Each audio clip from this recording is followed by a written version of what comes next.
मुआशी चैलेंजेस के बावजूद मईशत के लिए हमारा अज़्म गैर मुतज़लज़िल है। मुआशरे के हर तबके के ताउन से पाकिस्तान को आगे बढ़ाएंगे। निगरां वज़ीर-ए-आज़म अनवारुल हक काकड़ का सोशल मीडिया पर बयान। प्रैक्टिस एंड प्रोसीजर बिल की मुअत्तली का हुक्म महज बुरी नौयत का है। कानून दुरुस्त करार पाया तो नैब के सुनने वाला बेंच गैर कानूनी तस्वर होगा। सुप्रीम कोर्ट के जस्टिस मंसूर अली शाह का तहरीरी नोट जारी। स्पीकर कौमी असम्बली राजा परवेज अशरफ ने 19वें आईनी तरमीम को पार्लियामान के साथ ज्यादती करार दे दिया। दावा किया कि 19वें तरमीम मंजूर न करने पर तमाम तरमीम उड़ाने की धमकी दी गई। सुप्रीम कोर्ट में जजेस के तकरीरी पसंद की बुनियाद पर किए जाने का भी इल्जाम। तर्जुमान अवामी नेशनल पार्टी ने राजा परवेज अशरफ के 19वें तरमीम से मुतालिक बयान को हकीकत पर मबनी करार दे दिया। जाहिद खान का साबिक चीफ जस्टिस पर पार्लियामान को धमकी देने का इल्जाम।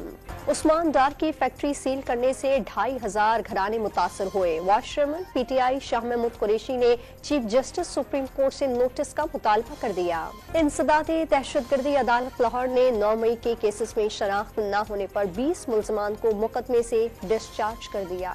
यूटिलिटी स्टोर्स पर सब्सिडी वापस लेने के बाद आटा आम मार्केट से भी ज्यादा महंगा हो गया। 20 किलो आटा 1544 रुपए महंगा होकर 2840 रुपए का मिलेगा। इस्लामाबाद की निजी यूनिवर्सिटी में क्लास फेलोज की तलबा से इज्तिमाई ज्यादती और ब्लैकमेलिंग का मुकदमा दर्ज। वीडियो के जरिए ब्लैकमेल करके तलाई जेवरात और कैश भी लिया जाता रहा।